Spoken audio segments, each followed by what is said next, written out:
দাঁড়াতে পারবে না। আজকে মুনাজাত করে গুনাহ মাফ করে বাড়ি যেতে চাই। এই নিয়ত আছে? আমরা নিয়ত করছি কিছুক্ষণ পরে সম্মিলিত মুনাজাত করে গুনাহ মাফ করে নিষ্পাপ বেহেশতি আল্লাহওয়ালা হয়ে বাড়ি যেতে চাই। কারা কারা হাত তুলে আমার মাবুদকে দেখা।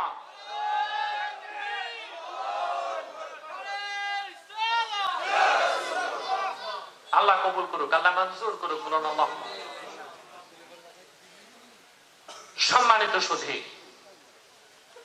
এখন প্রশ্ন হলো আল্লাহ তাআলা এই কথা কেন বললেন তোমরা তোমাদের রবের ইবাদত করো? তোমরা আল্লাহর ইবাদত করো, এটা তো বলতে পারতেন।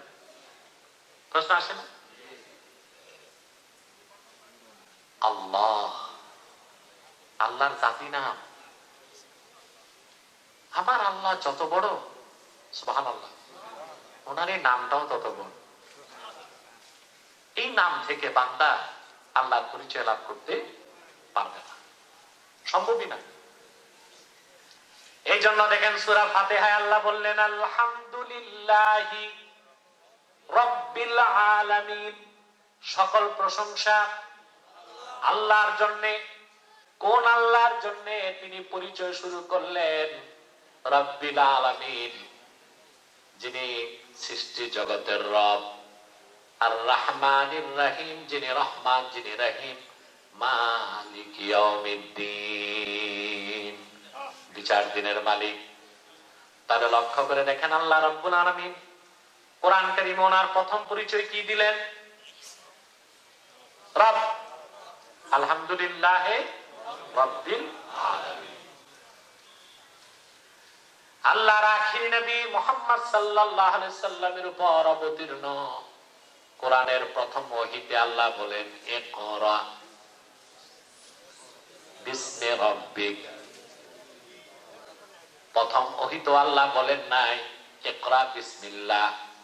তার হাবিবের কাছে প্রথম ওহী আসলো গারে হেরাতে। আল্লাহ বললেন ইকরা বিসমি রাব্বিক, মুহাম্মদ সাল্লাল্লাহু আলাইহি সাল্লাম পড়ুন আপনার রবের নামে। কোরআনের শুরুতে তিনি আপন পরিচয় দিলেন, তিনি রব।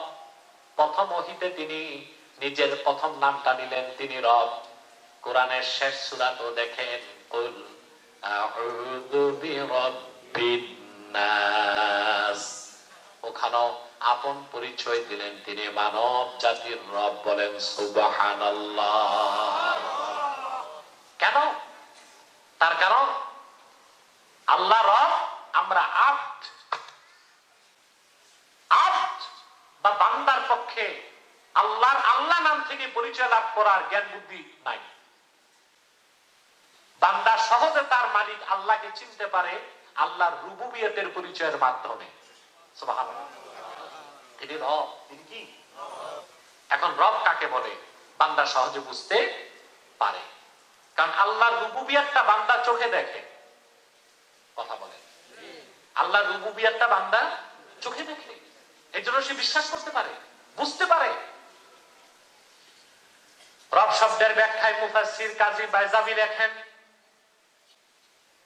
আর-রাব্বু বিমা'না আত-তারবিয়া হিয়া তাবলীগুশ শাইই ইলা কামালিহি শাইআন ফাশাইআ। রব শব্দটা এসেছে তারবিয়াত অর্থ থেকে। আর তারবিয়াত কাকে বলে? মনোযোগ দিয়া শোনো মুসলমান। অস্তিত্বহীনকে আপন ক্ষমতায় অস্তিত্ব দান করার পরে হঠাৎ সৃষ্টি না করে ধাপে ধাপে ক্রমে ক্রমে সৃষ্টিকে তার পূর্ণতায় পৌঁছে দেওয়া, এই কাজটাকে আরবিতে বলা হয় তারবিয়াত। এই কাজ যিনি করেন তাকে বলা হয় রব। আমার আল্লাহ রব্বুল আলামিন। সুবহানাল্লাহ। এটা বান্দা চোখে দেখে, বান্দা চোখে দেখে। আরে ভাই, এখানে যার বয়স 50, 51 বছর আগে সে করেছিল।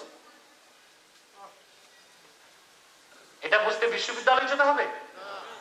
দর্শন আর বিজ্ঞানের বই পড়তে হবে? কথা বলে না।